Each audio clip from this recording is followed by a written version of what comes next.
यदि मैं केवल धर्म जाति के ऊपर बात करूं तो मैं एक देश प्रेमी और धर्म प्रेमी हूं। और यदि मैं सरकार की कमियों पे बात करूं, क्या गलत हो रहा है उस पे बात करूं, तो मैं देशद्रोही बन जाता हूं। और सबसे बड़ी बात तो ये है कि आज के समय में आप कौन सी पॉलिटिकल पार्टी को सपोर्ट करते हैं, ये डिसाइड करता है कि आप देश प्रेमी हैं या फिर देशद्रोही। यही सत्य है दोस्तों कि राजनीति से ही देश चलता है।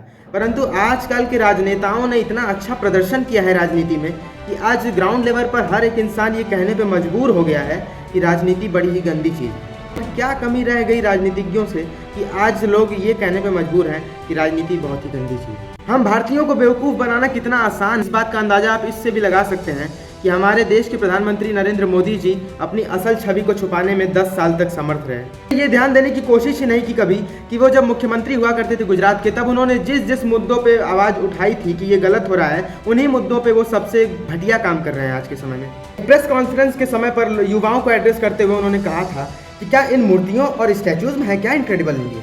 अरे इनक्रेडिबल इंडिया तो आप हैं। सबसे बढ़कर के इनक्रेडिबल इंडिया की पहचान क्या हो सकती है, मुझे बताइए।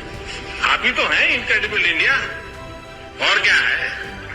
क्या उन पत्थरों में और मूर्तियों में इनक्रेडिबल इंडिया है क्या?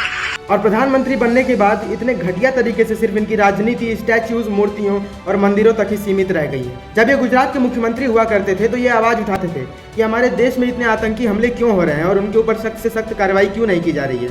और आज जब इनके रहते हुए पहलगाम में इतना बड़ा अटैक हुआ तो इन्होंने पाकिस्तान को अटैक करने से पहले उन्हें सूचित किया कि हम अटैक करने जा रहे हैं। Minister of external affairs S Jaishankar ने ये स्टेटमेंट दिया कि we have notified Pakistan at the beginning of the operation that we are going to attack at the terrorist places, not at the military hideouts, so you can keep your military away from there and they didn't listen to this good advice. मतलब एक ऐसा देश जिसने हमारे देश के अंदर इतने आतंकी हमले करवाए, इतने हजारों मासूमों की जान ली, और उस देश को आप गुड एडवाइस देंगे?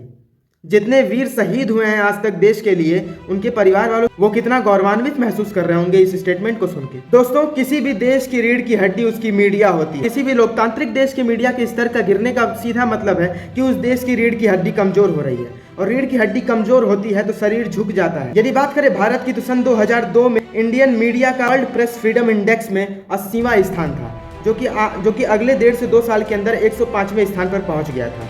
2002 के समय सरकार थी अटल बिहारी वाजपेयी जी की।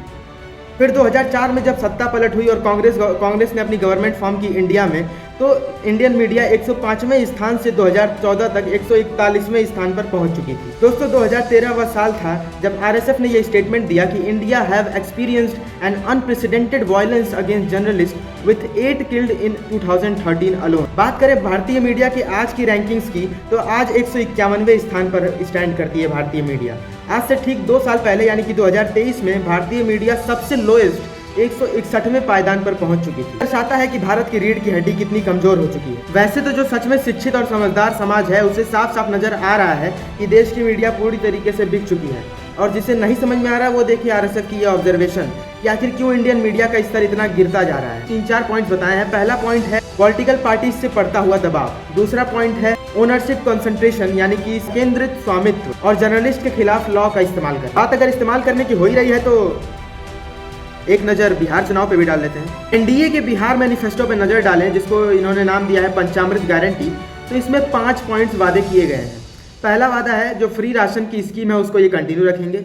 दूसरा वादा है फ्री हेल्थ केयर की व्यवस्था ये देंगे, 5 लाख तक का इलाज, मतलब और भी अन्य स्कीम्स के अंतर्गत इनको बिहारी वासियों को फ्री इलेक्ट्रिसिटी का वादा किया है, 125 यूनिट इलेक्ट्रिसिटी ये फ्री देंगे हर एक परिवार में।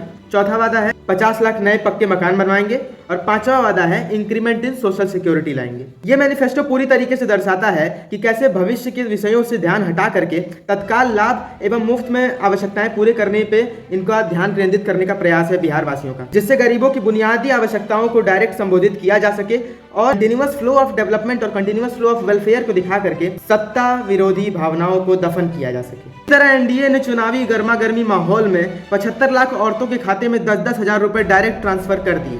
ये आपको दर्शाता है कि कैसे महिला वोट बैंक को हैक किया गया है। सरकार बेरोजगार युवाओं की रोजगार की व्यवस्था करने के बजाय हर महीने 1000 रुपए हर बेरोजगार युवा के बैंक में डालने का वादा किया है। इन्होंने बिहार के युवाओं से ये वादा किया कि ये 5 साल के टर्म में 1 करोड़ सरकारी नौकरियां जनरेट करेंगे बिहार में।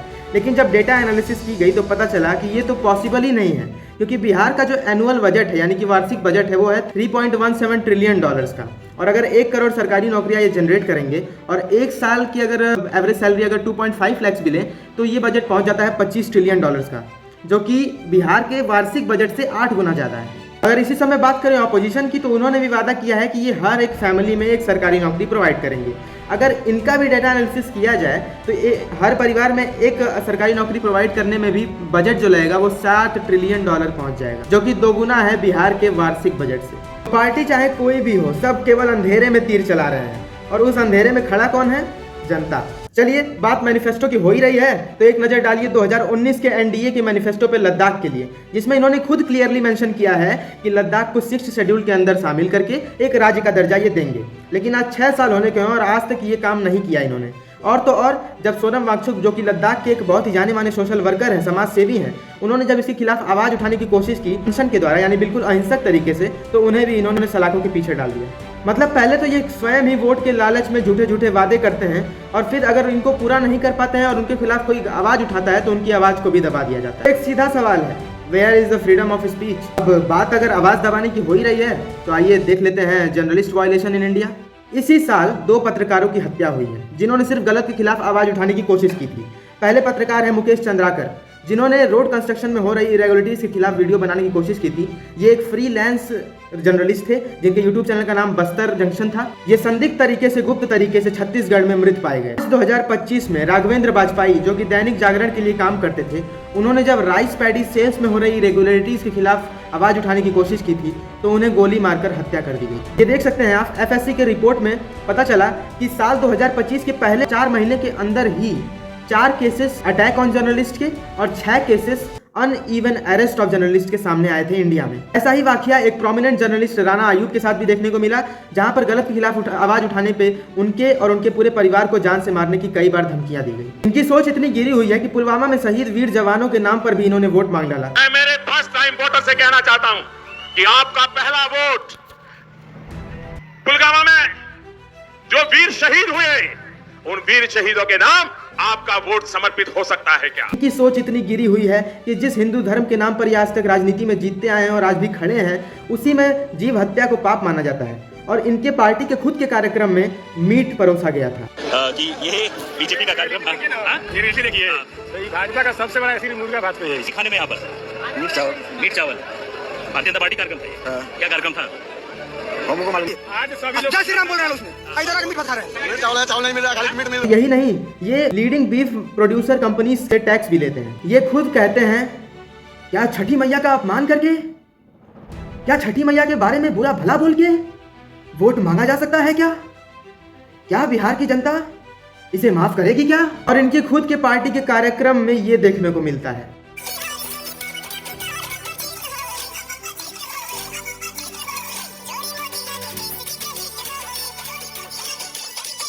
बस एक सवाल है मोदी जी से, क्या जिसने भी ये कार्यक्रम आयोजित कराया था उस मंडल को स्थगित किया गया क्या? यह बिल्कुल मानता हूं कि आज के समय में किसी भी पॉलिटिकल पार्टी पे अंधा विश्वास नहीं किया जा सकता है।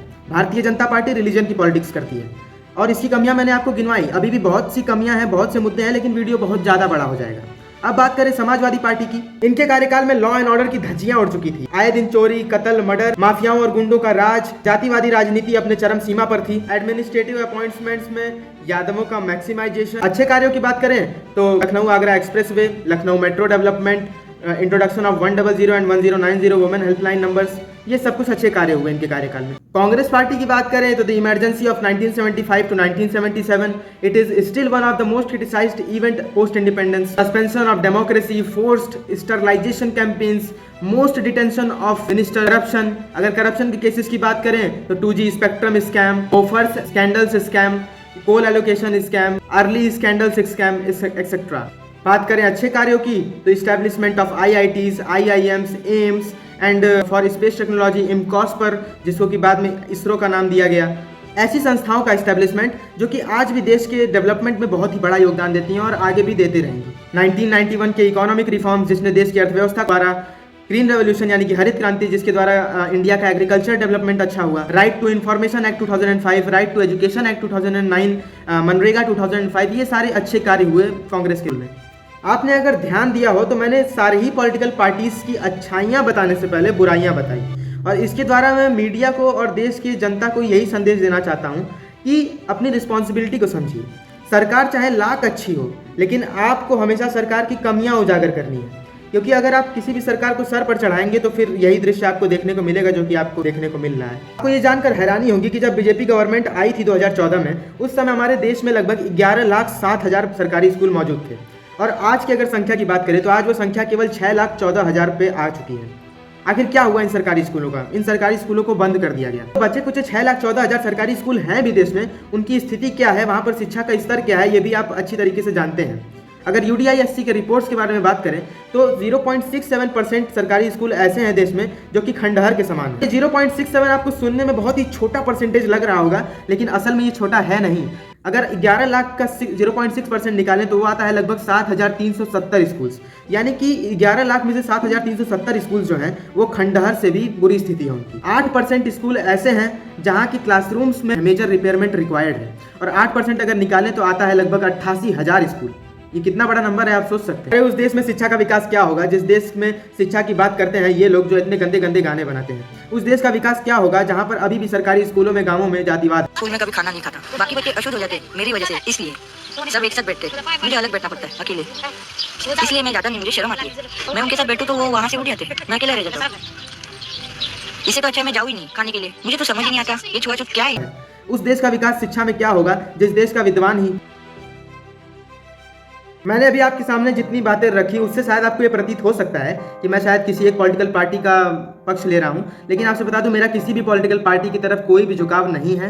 मैंने सिर्फ गलत चीज़ें जो इस समय वर्तमान में हो रही हैं उनके ऊपर उनसे आपको अवगत कराया है। मेरी आइडियोलॉजी, मेरी मानसिकता बस ये है कि इतिहास में क्या गलत हुआ, क्या सही हुआ, इस पर चर्चा करने से और आपस में झगड़ने से ग्रुप्स बना के ना ही देश का वर्तमान सुधर सकता है और ना ही देश का भविष्य उज्जवल हो सकता है। तो बेहतर ये होगा कि हम वर्तमान में क्या सही और क्या गलत हो रहा है उस पर चर्चा करें, उस पर बहस करें और उसको सुधारा कैसे जा सकता है और देश का भविष्य कैसे उज्जवल किया जा सकता है उस पर बात करें। अंततः अपने वीडियो के द्वारा आपको सिर्फ यही संदेश देना चाहूँगा कि मौका सभी को मिलना चाहिए, पास्ट को भुला करके मौका सभी को मिलना चाहिए ताकि आप बेस्ट का चयन कर सकें। अरे कभी शांति से बैठिए और सोचिएगा कि क्या ये वही देश है जिसके लिए लोगों ने अपनी जानें गंवा दी?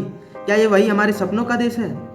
जवाहरलाल नेहरू को और महात्मा गांधी को उनके कार्यों के लिए गाली देने से, उनके लिए लड़ने से हमारे देश का भविष्य नहीं उज्जवल होगा। और सरकार के ऊपर पूरी तरीके से निर्भर ना होकर के देश के विकास को अपनी खुद की जिम्मेदारी जब आप समझने लगेंगे तभी देश का विकास स्टार्ट हो जाएगा। दोस्तों आशा करता हूँ कि आप लोग को मेरी मानसिकता समझ में आई होगी और जो भी चीज़ें मैंने इस वीडियो में बताई वो उसको आपने ध्यान से सुना होगा और समझने की कोशिश की होगी। मिलते हैं आपसे एक नए वीडियो में, तब तक के लिए जय हिंद, जय भारत, जय विज्ञान, जय शिक्षा, जय संविधान।